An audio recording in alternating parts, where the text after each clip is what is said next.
Today is Tuesday, June 17th, 2025, and this is Sliced: How to Volunteer for the Planet and Communities. All the recent protests in Los Angeles have taken me back to my early days of getting involved in climate action, around 9 years ago, when I went through a climate reality training and started showing up to strikes and marches across the city. Back then, the crowds were holding signs about fossil fuels, pipelines, and clean air. This past weekend, the rallies in LA were focused on immigration and a wannabe king. The Trump administration is once again testing the limits of its power, escalating anti-immigrant rhetoric, and enabling federal overreach through various agencies. But even if the signs have changed, the struggles are connected. Climate change and migration are deeply linked. More frequent droughts, floods, and extreme heat are already displacing millions of people around the world. Watching these protests unfold remind me that the fight for climate justice is also a fight for human rights, and that we all have a role to play. Getting involved can feel overwhelming, especially with the scale of the crisis and the endless list of causes demanding our attention.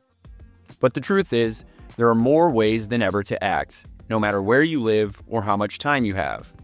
Whether you're in a major city or a rural town, whether you prefer in-person organizing or online engagement, there's a path for you into the climate movement. One of the most meaningful places to start is in your own community.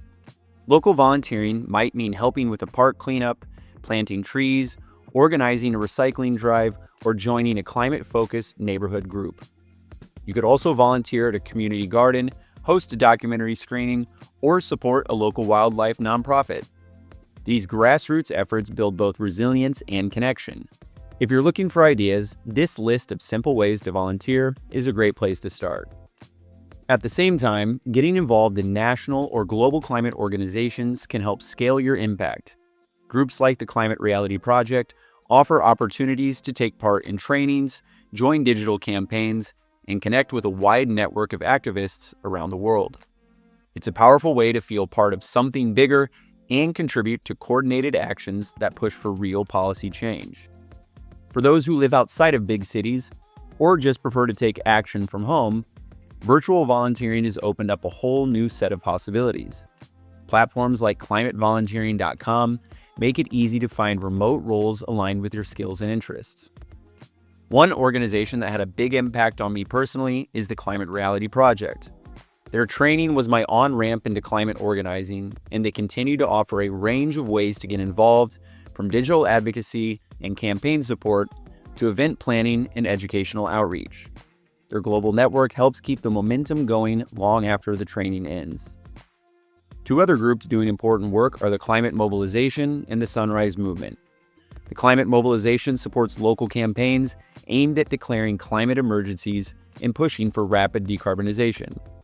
Sunrise is a youth-led movement fighting for bold climate policy and environmental justice. You can join local hubs, take part in direct actions, or support digital organizing from wherever you are. There are plenty of other ways to contribute as well. Citizens Climate Lobby trains volunteers to engage in grassroots lobbying, media outreach, and public education. The Climate Coalition offers flexible remote roles that support campaigns and community groups. And if you're looking to take your efforts abroad, IVHQ's climate action programs might be worth exploring.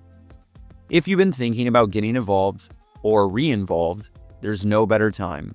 The climate crisis touches everything, and every effort matters. Whether your first step is local or virtual, small or bold, it's a way of saying, I'm part of this, I care, and I'm not sitting this one out.